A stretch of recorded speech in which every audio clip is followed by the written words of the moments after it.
Americani in Rome as well. So thank you so much for this opportunity. And I would also thank you, my colleague and friend, Professor Francesco Clementi. Today, I'm particularly pleased to have my colleague, Professor Andy Wolff, who is a professor in political and international science. And today, he will deal with the foreign policy, the US foreign policy. So it is a very important topic, not only in general, but in particularly in these days, in this period, in this era. And Professor Wolff is based at the Dickinson College in Pennsylvania. In this moment, is currently visiting professors at the Johns Hopkins University in Bologna. His primary research are NATO and the European Union security issues. So he will be the perfect person to talk and to deal with and to chat about this important moment of both the US presidential elections as well as this problematic moment in the transatlantic cooperation perspective. So, Professor Wolff, Andy, thank you again for accepting our invitation. You will have like about 1 hour, 15 minutes, more or less, and then there will be about 20 minutes for questions and answers. So thank you so much for your participation. Thank you so much, Professor Passarelli. And thank you, everyone, particularly the U.S. Embassy, for setting up all of this, for all your support. It's an honor to be here and participating on the Inside USA 2020. The sound is okay? Yes, it is. Thank you. Perfect. Great. And it's a pleasure to be with everyone virtually. It's a shame I can't be there in person, that we can't be there in person. But it's fantastic that modern technology can allow us to still interact. And I don't know about you, but I'm getting used to doing virtual aperitivos, having virtual beer sessions with friends. And so it's a new way of life in a sense. And we're all getting through it. We're all getting in it together. One little anecdote, something I never really imagined living in a lockdown, is that I didn't get a haircut before this all started. And so obviously you can't go to the barber. And I have been trying to find clippers, right, for my hair, and they're nowhere to be found. And even on Amazon IT, it's all sold out. So I think the entire nation is now becoming their own barbers. So it's something I didn't expect from this lockdown, something quite unusual. So as the professor said, I'll have about an hour, a little bit over an hour with my lecture, and then I will be open for question and answer. I want to hear from everyone. I'm very eager to hear any questions about foreign policy, about the state of the world today, about what the U.S. is thinking. I'm open to whatever you want to discuss. And I do have a PowerPoint I'm going to share with everyone. Let me get that started. There. Is that good? Oops, I couldn't hear you. Yeah, it's good. All right, great. So today, what I want to accomplish is really three things. Number one, I would like to make some preliminary comments about the role that foreign policy plays in U.S. Presidential election, what it usually and traditionally plays in U.S. Presidential elections. Is foreign policy important to voters? Is it important to candidates, right, in the election cycle? And how do candidates handle foreign policy as an issue when they're out campaigning, when they're debating, that type of thing? Number two, I wish to discuss the different approaches to foreign policy in the U.S. In particular, try to gain some insight on how to interpret foreign policy stances, foreign policy statements, um, particularly from the two contenders, Donald Trump and whoever the Democratic contender will be. And I'm assuming it is going to be Joe Biden. It is not a definitive, it is not chosen yet. There's a lot of campaigning left to do, but it looks like Joe Biden might be the Democratic candidate. Of course, Bernie Sanders is still very much a viable candidate. And there are rumors that Andrew Cuomo, the governor of New York, if he were to jump in, he might be a contender as well. But I'll talk about all three, but primarily focus more on the Biden campaign. And what I'm hoping to get is basically a framework for how you can interpret and analyze what foreign policy means in an electoral year in the United States. And particularly to get some distinctions between the two candidates, between Trump and Biden in terms of foreign policy.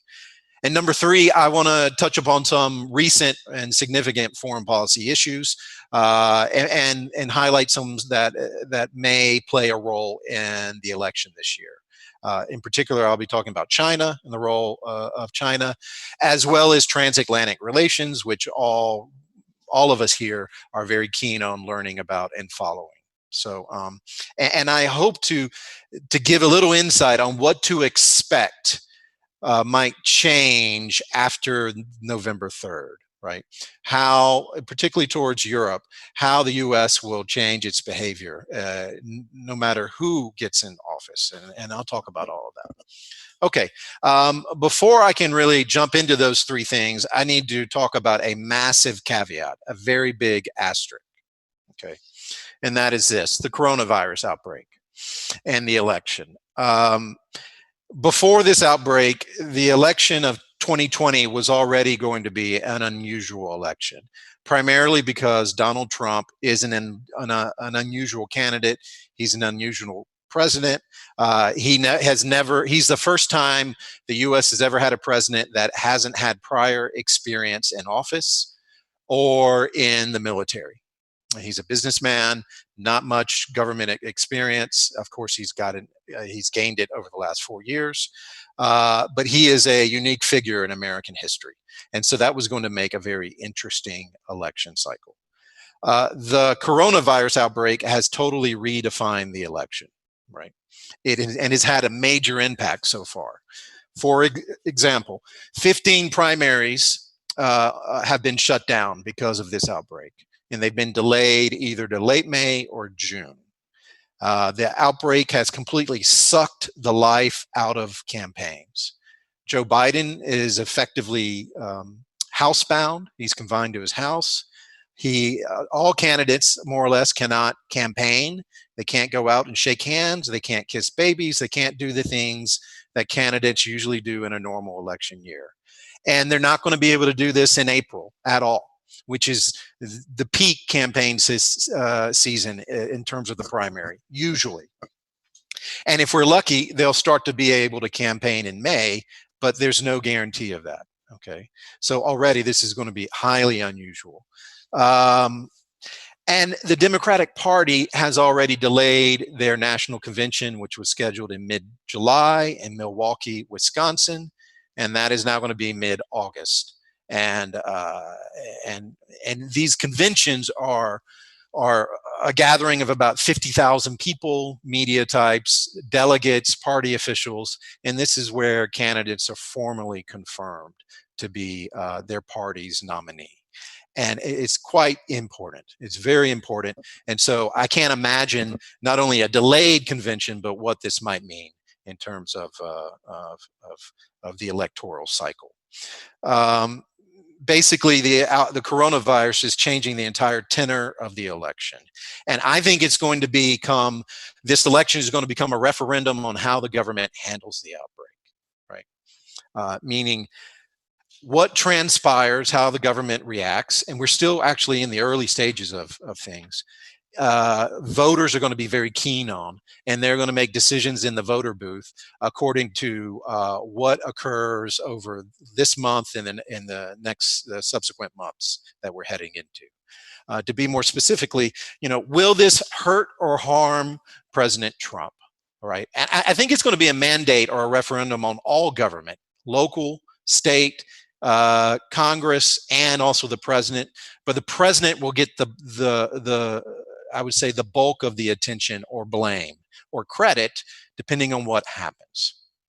So what might happen? Well, in a help scenario, if deaths are limited in the United States, and the economic recession is, although severe, if it's temporary, right, kind of a blip, and by September or October, the economy is back on its feet again, this may benefit Donald Trump, right?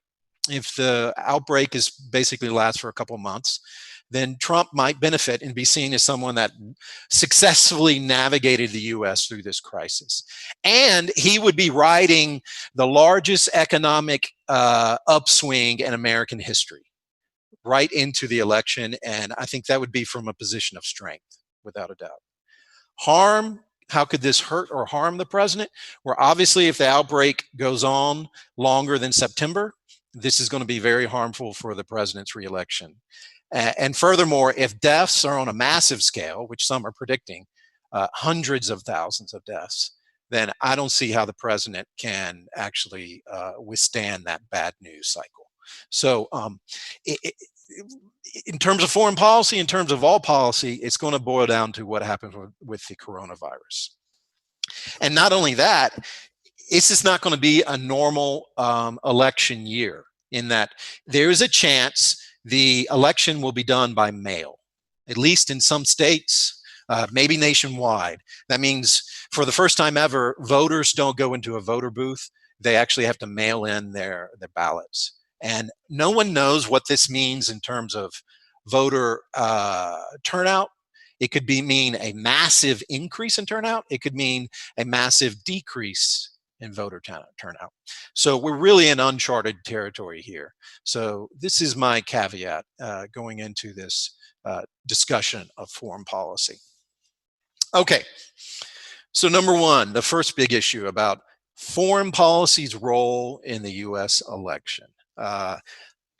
During a normal election cycle, foreign policy is an important component in the electorate's mind. The public at large likes to see nominees as being competent in terms of foreign policy. They want to see a president that can, frankly, act presidential, that can be seen as the head of state, a competent head of state, as a firm commander-in-chief, as a head diplomat, right?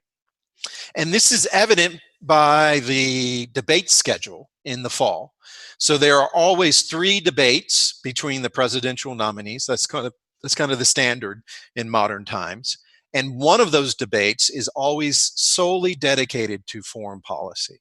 And so this is a clear indication that the voters like to hear from the president in terms of international relations and foreign affairs. They like to see that the president and both nominees can actually speak competently, speak knowledgeably, and can handle the tricky issues of diplomacy.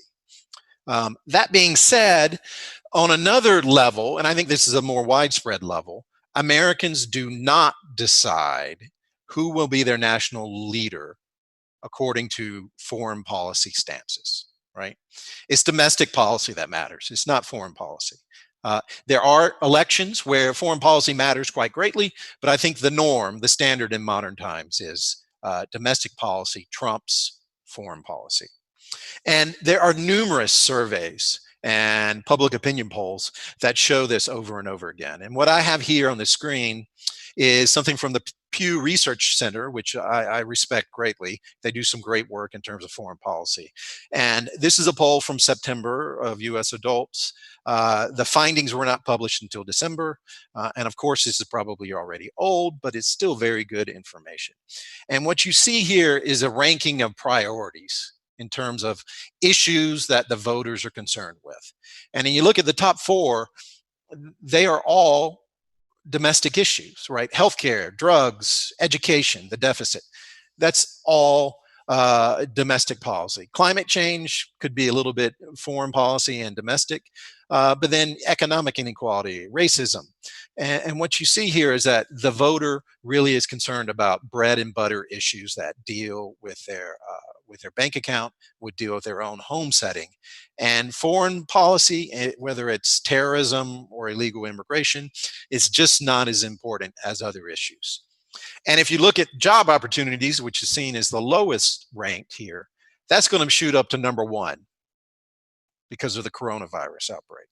So I just don't see a scenario where foreign policy, unless a war breaks out, I don't see a scenario where foreign policy becomes important in the electorate's mind.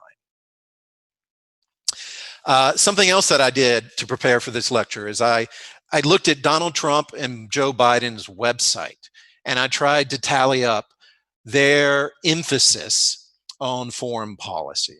And the way I did that is in a way, it's like a weather vane to determine which way the winds are blowing and how campaigns view the importance of foreign policy.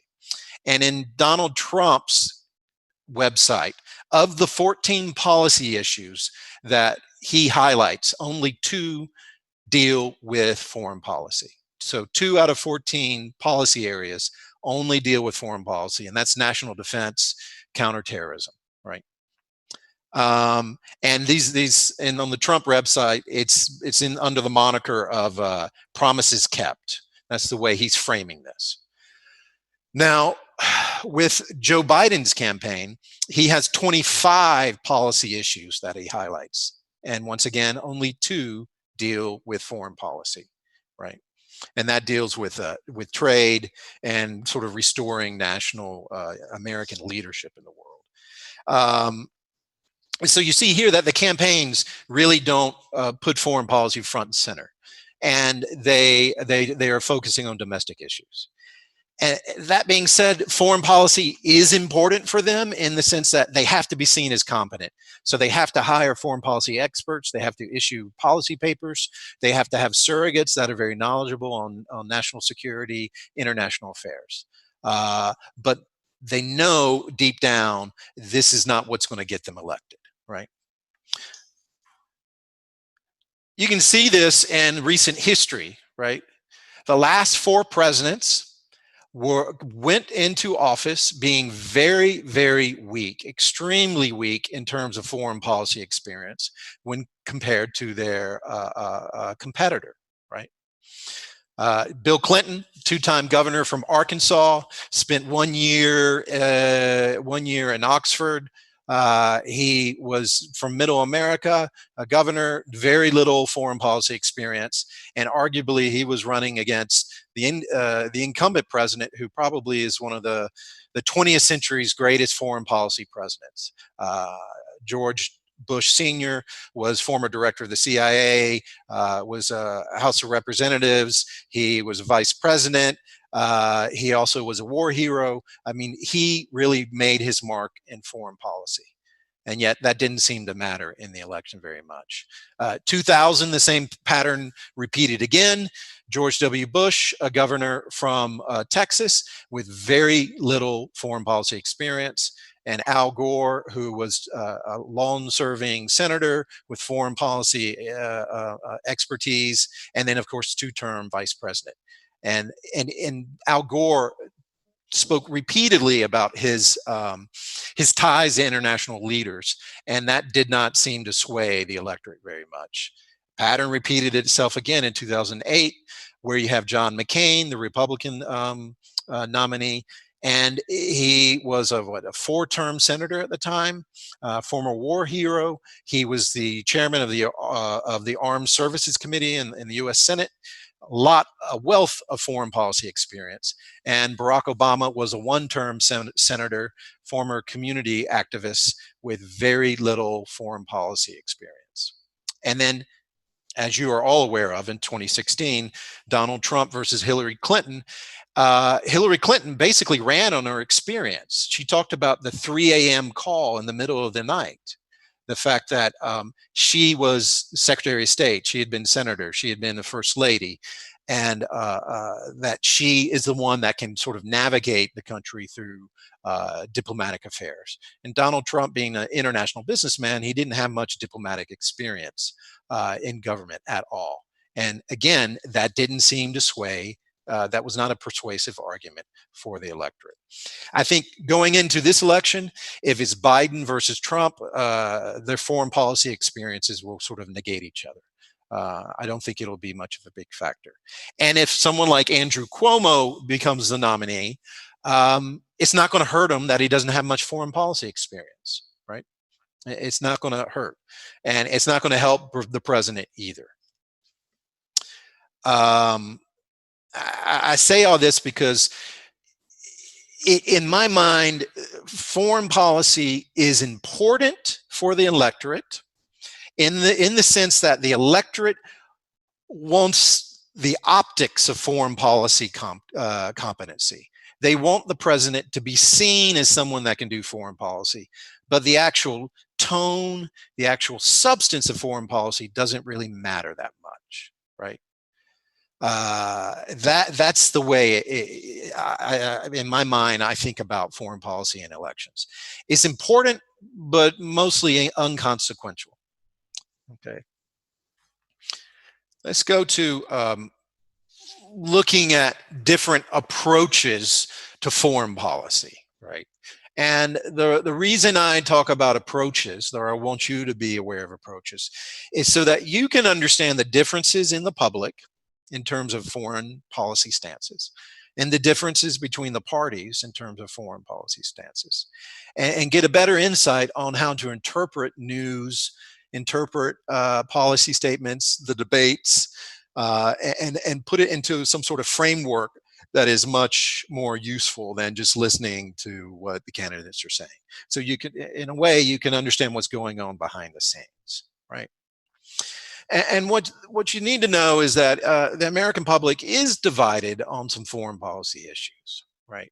And this again is from the Pew Research Center, and this is the poll that the study that came out in December.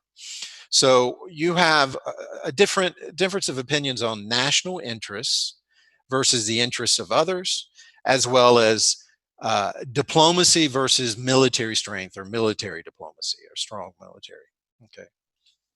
And so what you have here is that on the left side here, you see that Republicans definitely lean more to the realist perspective in international affairs. They believe that national interest plays a part, that the U.S. should pursue national interests over the interests of other allies and friendly countries. But that does not mean the Republicans are unilateral. It's pretty much a 50-50 split, right? Or a healthy balance, if you want to say, right?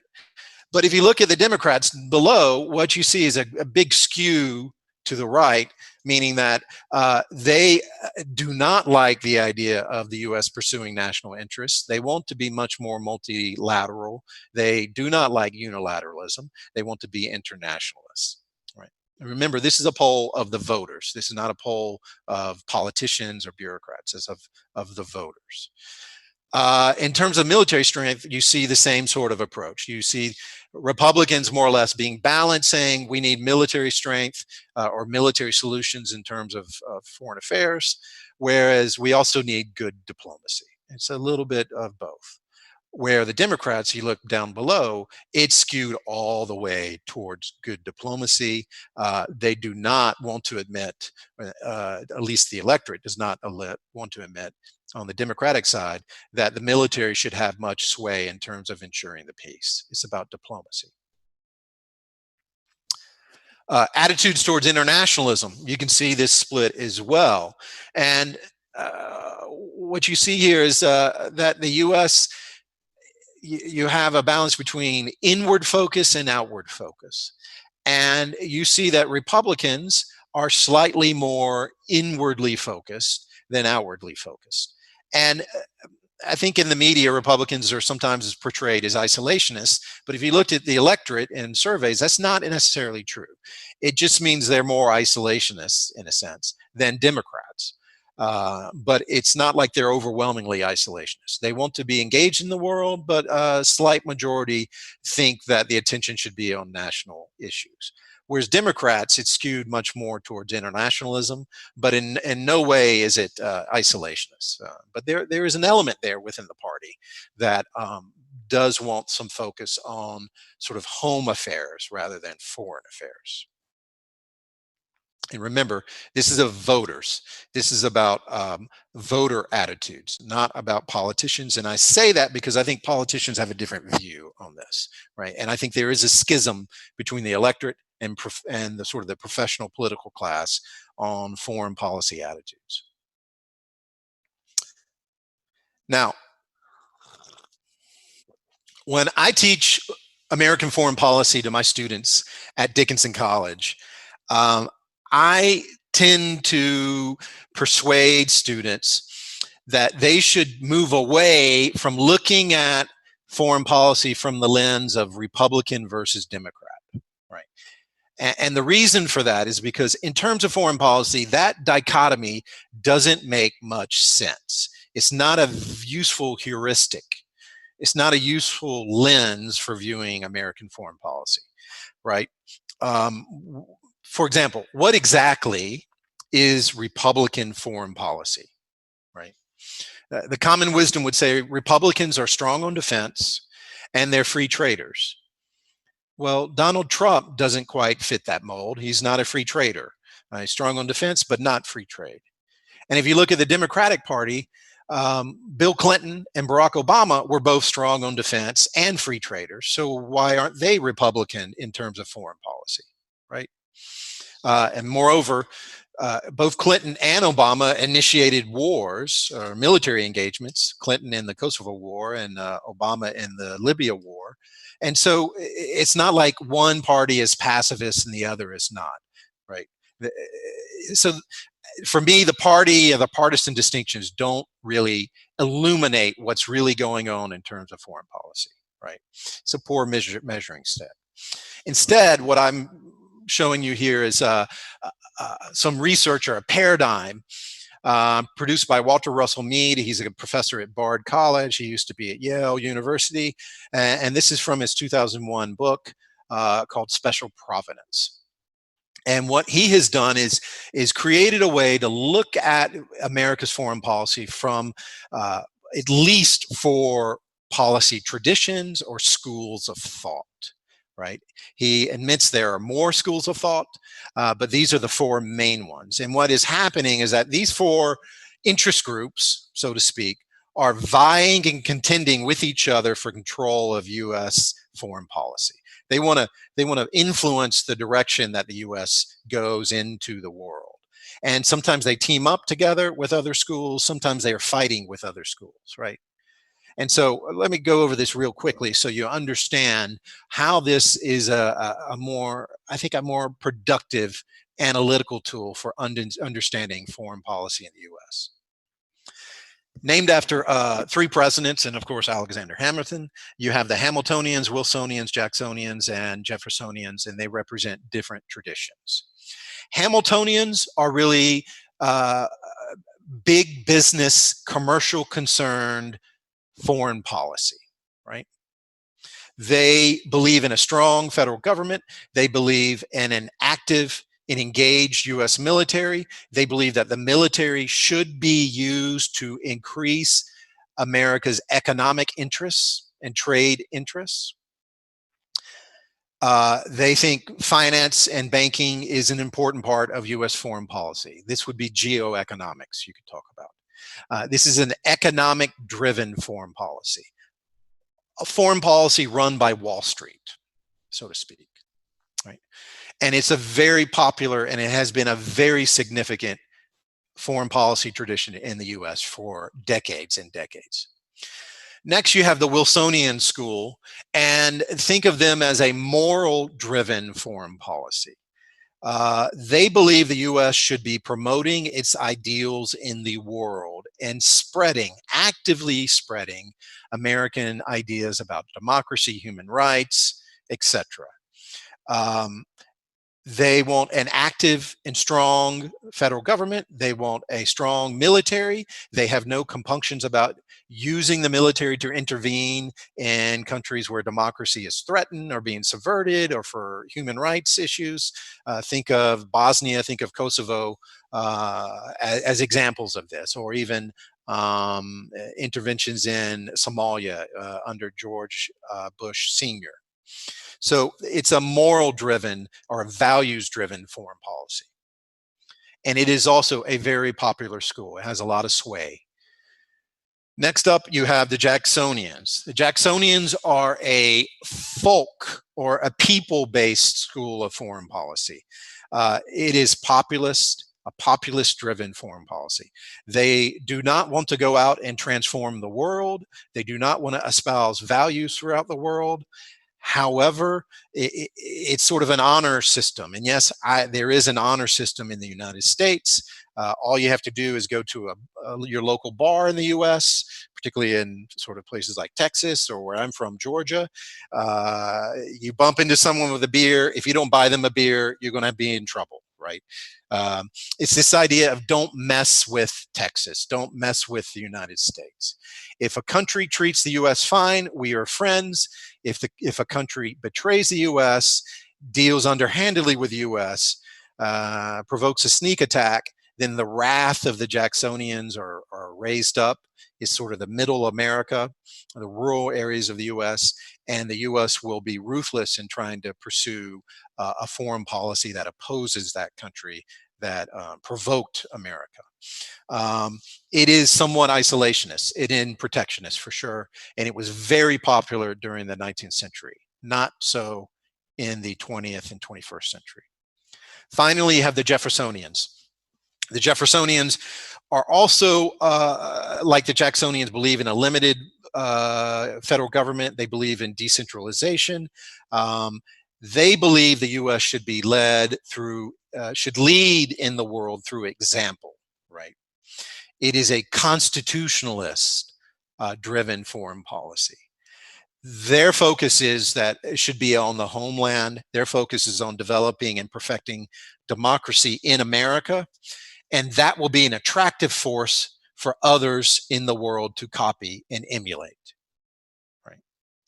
And the U.S. should not go out and try to transform the world. It should do it through its own behavior and actions.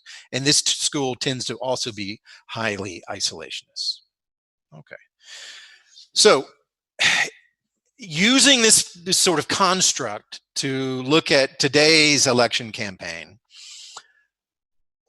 what you have here, I think, is far more illuminating than looking at Republican versus Democratic, right? So think about it. What tradition does Donald Trump best represent? What tradition does Donald Trump best represent? I think it's the Jacksonian, right? He's a populist. Donald Trump, his agenda of America first is definitely fits within this populist U.S.-focused national interest, right? I think Trump is very reluctant to engage the world. He has a sort of a reflex to pull out of Afghanistan, Iraq, ISIS. He wants others to pay for their own defense. In a way, those are all very Jacksonian elements. So I think for the first time in almost a century, we have a Jacksonian president, which is quite astounding. Which tradition does Joe Biden fall under? In my mind, Joe Biden is a Wilsonian, right? He's much more of a Wilsonian than Barack Obama was. He's more like a Bill Clinton Wilsonian. Why do I say this? Because on his website, Biden talks and speaks repeatedly about creating a coalition of democracies. He wants to host a global summit for democracy so that the U.S. can start to export its values of democracy and good governance again, and that the West and democratic nations will sort of beat back the authoritarian upswing in the world. And that is entirely a Wilsonian argument, right? Finally, what tradition does Bernie Sanders represent? He's a Jeffersonian through and through. He's completely a Jeffersonian. He wants to reduce U.S. foreign commitments to the bare minimum, not be completely isolationist, but be protectionist. He's anti-big business. He doesn't trust a business-led foreign policy. He wants the focus to be on the homeland, reshape the U.S. economy, reshape U.S. healthcare, nationalize the healthcare, eliminate student debt, make college free for all. These are all giant, big ticket items that are domestic focused, and international focus. Let the world see what the U.S. can do, and the world can decide how to emulate or not emulate the United States. So already in this election, you have three distinct foreign policy approaches, and I think that's much more enlightening than just looking at simple Republican versus Democrat.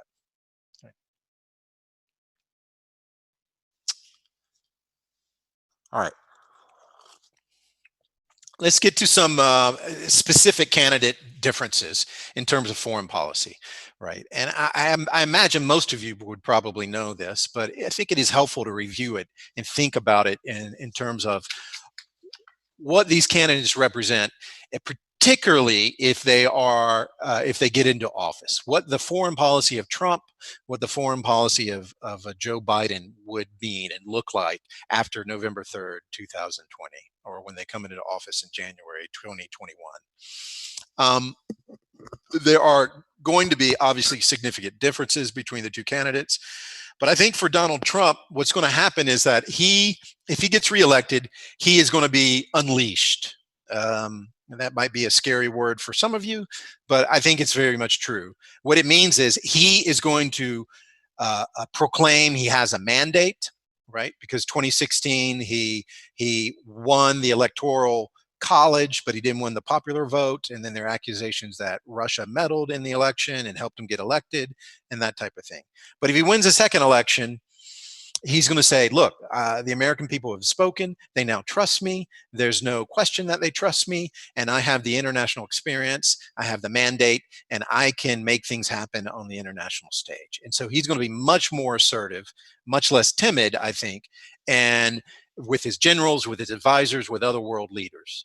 And so he really is going to be unleashed in a sense. And that may be helpful. It might be harmful. It just depends on your perspective. On the other hand, on his domestic agenda, he's going to be very frustrated. I say this because the House of Representatives will probably not change hands. They will continue to be Democratic. The Senate likely going to retain to be Republican, but it might flip to Democrats. Basically, in either scenario, a split House, a split Congress, or a Congress fully in Democrats' hand, Donald Trump won't be able to do much on a domestic agenda, right? So he's going to retreat. He's going to gravitate to foreign affairs because in the U.S. system, the U.S. president has the prerogative in terms of foreign policy, right? The U.S. president has prerogative in terms of determining and setting U.S. policy stances abroad, right? And Trump is, by all signs, he's going to become much more of a foreign policy president. Some specific things, he obviously is not, I don't think he's going to flip in terms of his trade stance. He's going to be sort of an anti-globalization.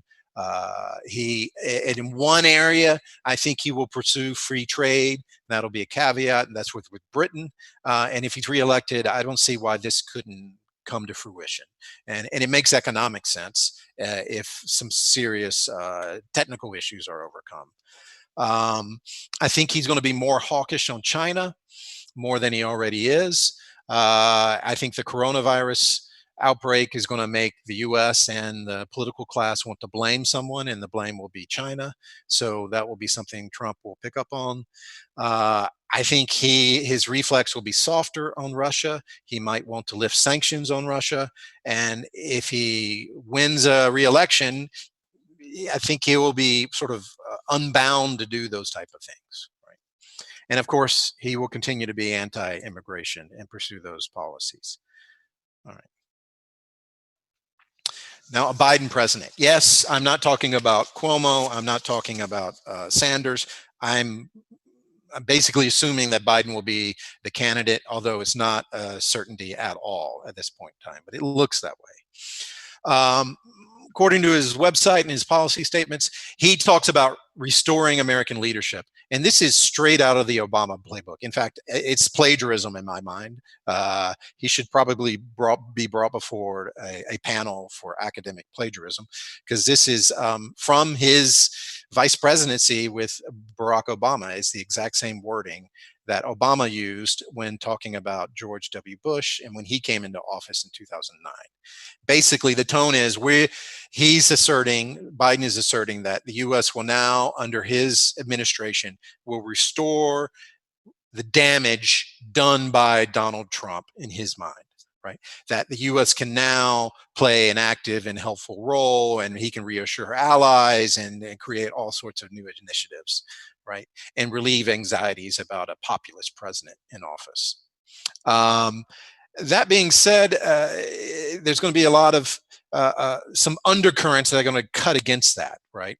I think the Democrats and Biden have a problem with Russia policy, because they've created such a position of being staunchly anti-Russia, right? And accusing the president of colluding with the Russians. And in their mind, Russia is the boogeyman in a sense. And I don't see how Biden can break away from that easily. And so I think he'll have to show that he's tough on Russia, much more so than China. But I think the sort of anti-Chinese stance, particularly on trade and human rights, will be there. And those two things might undercut the restore American leadership, right? So there'll be some contradictions within a Biden foreign policy already. He, of course, will be pro-free trade. I think the U.S. will restart trade negotiations with the European Union, may rejoin the TPP in the Pacific area. The Iranian nuclear deal will be reinstated. I see no problem with Biden doing that. And also, the U.S. will rejoin the Paris Climate Accords. So I think that will all happen within the first year, right, of his administration during his honeymoon phase. Relations with Europe through NATO will, of course, he will focus on that as well and try to repair the damage. Some of the harsh rhetoric coming from the current president, I don't see Joe Biden as doing that, meaning saying that the U.S. allies need to pay their fair share. I don't think Biden is going to replicate that language at all. And then finally, he will have warmer relations with Latin America. The U.S. will, because of immigration stances. All right. Let's talk. Actually, before I get to specific foreign policies, I do want to mention that even though there are clear differences in tone and substance between Biden and Trump, there are similarities, right? The differences aren't 100%. There are similarities and commonalities, right? Both candidates proclaim to believe in a strong America, in a strong military. Both would support a big defense budget. They would not like to cut the defense budget, right? Obviously, if Bernie Sanders gets in office, that changes things quite a bit. But I think a Biden-Trump, they agree on that more or less. I think both of them are hawkish on China. Both of them want to clamp down or crack down on Chinese practices. Both candidates will be strongly anti-terrorists. They will emphasize counterterrorism and probably now counter pandemics, right? That will be the new foreign policy, sort of keep America safe from viral threats, not just terrorist threats. And they both will speak about that. And finally, I think both would have a preference for less military engagement in the world. Biden has talked about that repeatedly. He may change his tone during the election in the fall, but I don't think he's going to. I think that's what's going to happen, particularly when he has a big domestic agenda as well. And Trump, I think that's in his reflex too. So the differences aren't 100%. There are commonalities, meaning that the American political class, there are many issues where they more or less agree on, where there are others, there are strident differences. Okay. Let's talk about China and then transatlantic relations. All right. I'll go back just a second here. So in regards to China, and how China plays a role in the election and China plays a role in foreign policy, um, as I mentioned, both candidates want to get tough on China. And that has been language that was used under Trump. George W. Bush used that language slightly.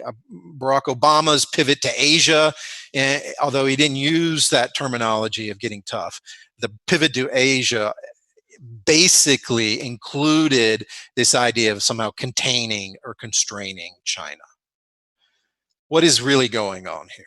Well, I think what is at stake is that the biggest foreign policy issue for the United States over the last 2 decades has been dealing with the rise of China.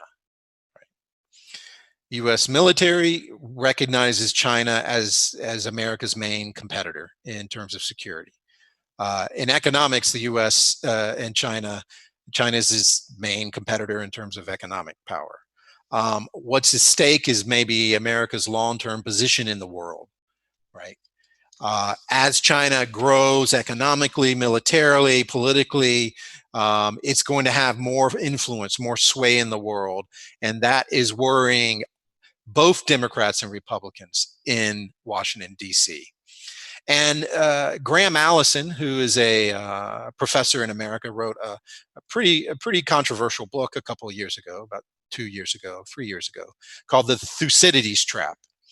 And the idea here is that when there is a great power transition, there is a high likelihood for conflict and warfare.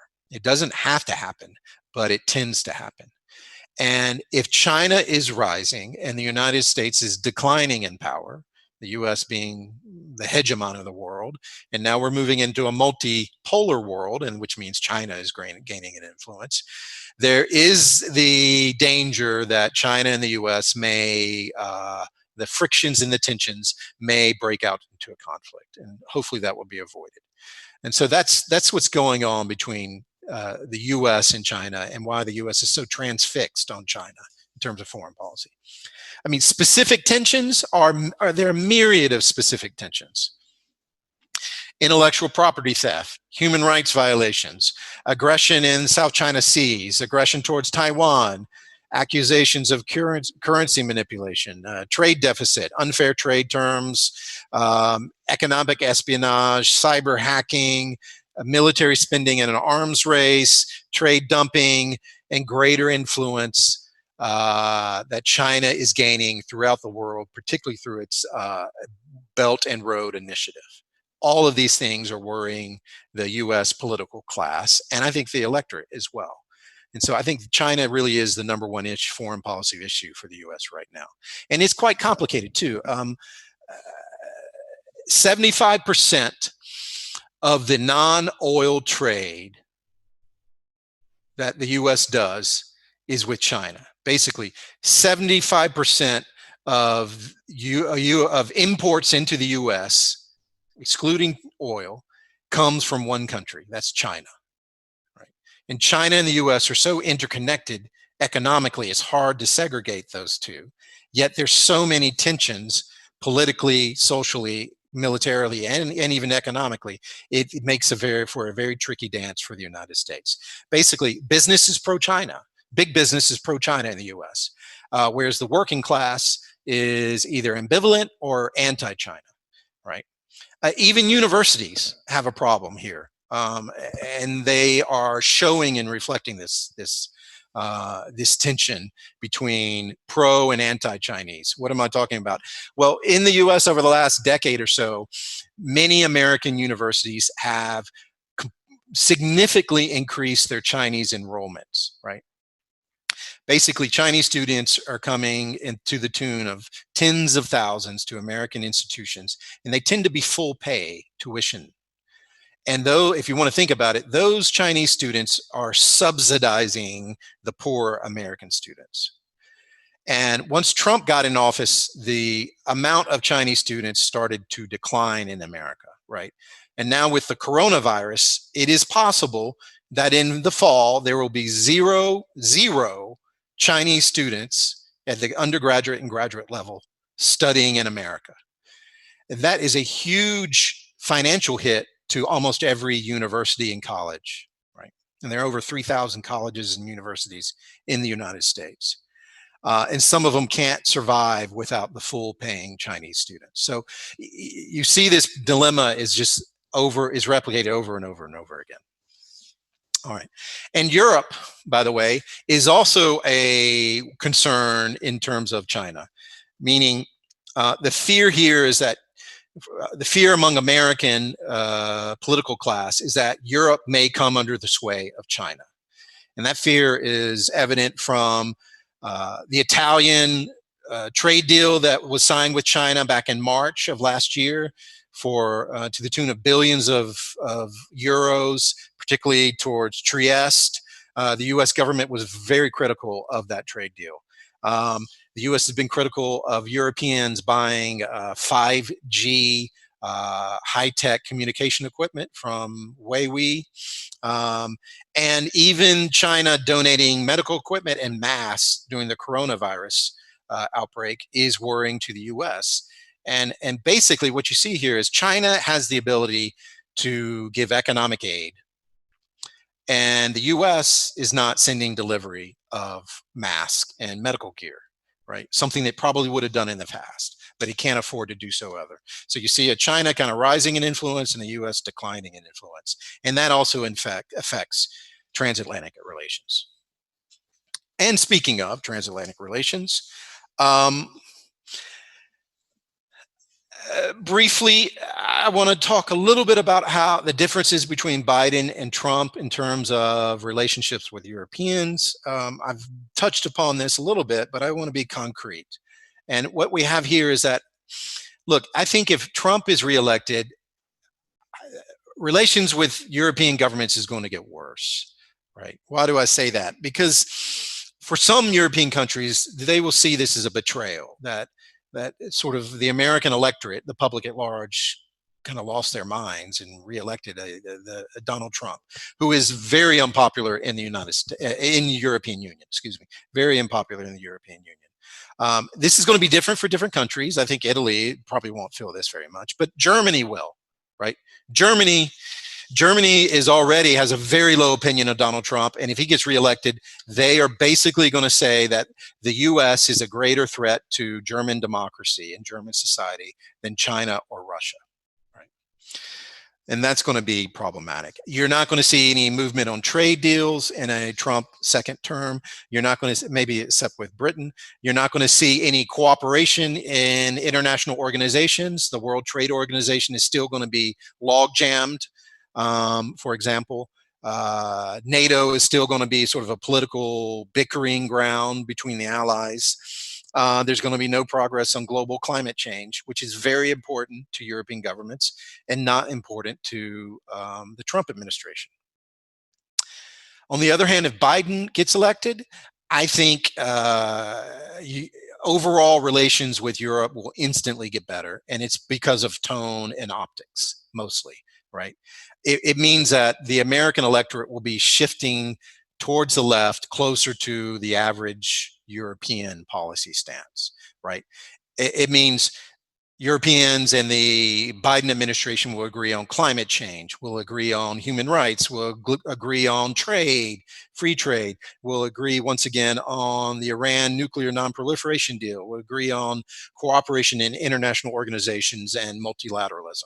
And all that, I think, in the European context will help U.S.-European relations. That being said, no matter who is elected in November, there are serious underlying tensions between America and Europe, and that they will remain no matter who is in office, right? The approach to dealing those issues may be different and may be helpful or non-helpful. It just depends on the case. But by and large, these issues are not going away if a Biden is elected. They're not going to go away. And you see them listed here. And what I'm trying to drive home is that that the U.S. and Europe, most Europeans, are not on the same page in terms of foreign policy stances, right? In some issues, they share agreement, but on others, there are some major differences. In NATO, the burden sharing dispute has been going on for decades. It's going to go on under Biden or Trump, right? And it's about whether or not Europeans can pay more for their defense so that America can ease up and redeploy its attention elsewhere. I already talked about the fear of Europe cozying up with China. Tensions with Turkey are going to be evident no matter what. And for example, their purchase of Russia's S-400 missile system, that's not easily solved by a Trump or a Biden administration. Brexit is going to impact U.S.-European relations because Britain was seen as, through its special relationship with America, is seen as a sort of a dark horse for some influence into the European Union. Now that Britain is out of the European Union, the U.S. may not have that dark horse again, and it will have less influence vis-a-vis Brussels, right? Not that it had a lot to begin with, but it will have less. Trade disputes are still going to be there. Boeing versus Airbus. I think the bailout of Boeing may cause more tensions. At the World Trade Organization, the EU and the US like to sue each other more than any other two regions in the world, right? They go to the dispute settlement mechanism time and time and time again, and that's not going to end, right, under either administration.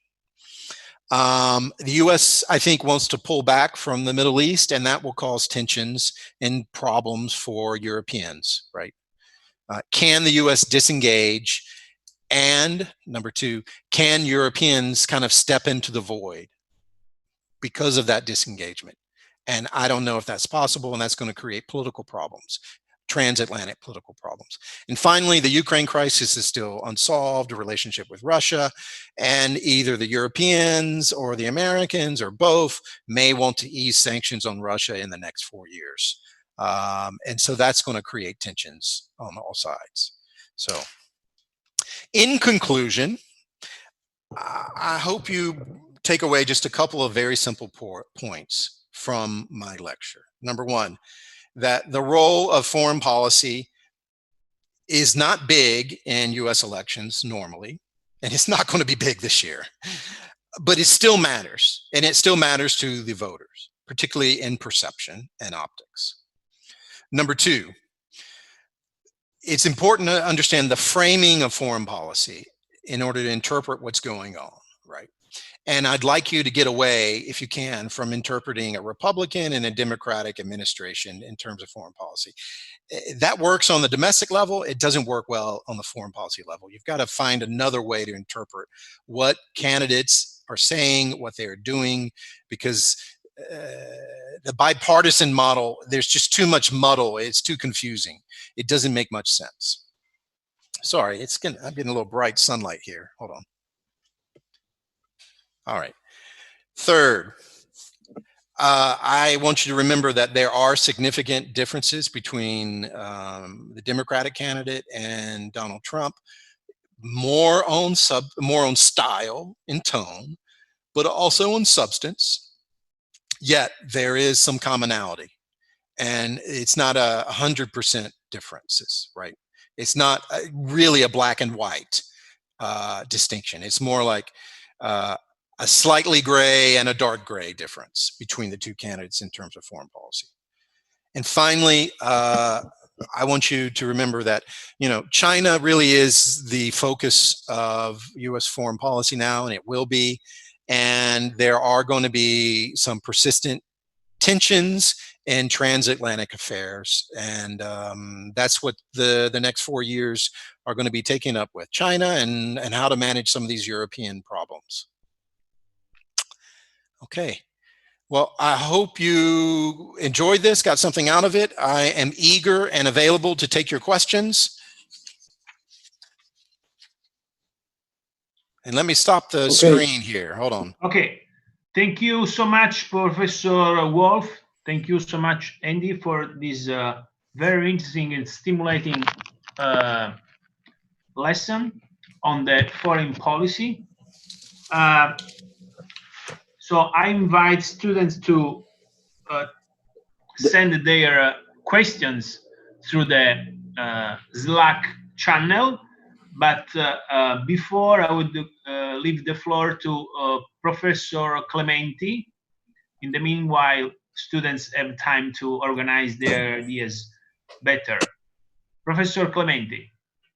First of all, let me say, Professor Wolff, thank you so much for your great presentation, very clear, very useful for us to understand this great topic in this special time, I would say. We are